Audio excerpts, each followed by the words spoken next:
Well, just another marathon for one woman turned into a nightmare. Yeah, while participating in the Glass City Marathon, she went into cardiac arrest. She sat down with our Steve Iwanek to talk about what happened during that race. Steve, it makes you wonder how someone so healthy could have a moment like this.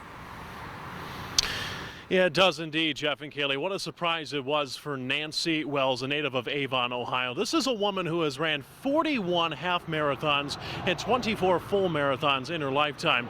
But a couple weeks back here at the Glass City Marathon, approximately around mile marker 4 and 5 here, it was a moment where she nearly lost her life. For Nancy Wells, the journey to Toledo for the Glass City Marathon from Avon, Ohio, is an event she has always looked forward to. I love the Glass City race. It's top notch. I got my first Boston qualifier there, so it's got a special place in my heart. But at this year's race, Wells, an experienced runner competing in the half marathon, just felt a bit different. I'm not feeling this. I think I'm just gonna, call it quits and he's like, don't push it. And I remember making this turn right, and that's it. Next thing I remember, I woke up in a hospital room. Nancy ended up going into cardiac arrest and had just moments to spare. But she was kept alive thanks to efforts of bystanders. They administered CPR and gave her enough time until paramedics could respond. That's the best case scenario that can happen to someone with cardiac arrest is immediate bystander CPR by someone who's trained to do it. That was ProMedica cardiologist Dr. Iman Rahiri, one of the few who treated Nancy as she spent 4 days at ProMedica Toledo Hospital.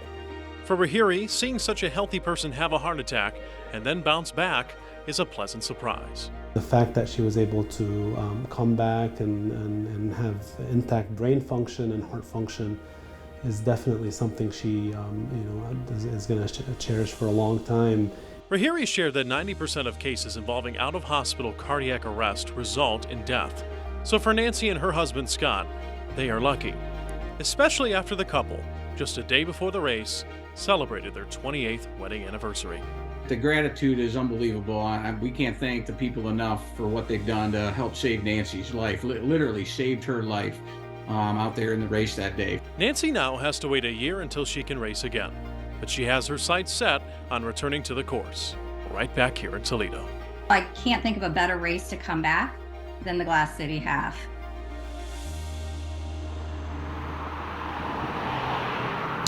What a remarkable story, and I think it should be important to note that Nancy's feeling extra lucky today because today is her 53rd birthday. She sent me a message earlier saying that she walked 5.3 miles, a testament to the strength that she's showing just 2 weeks after a near tragedy. Reporting here in Ottawa Hills, Steve Iwanek, WTOL 11.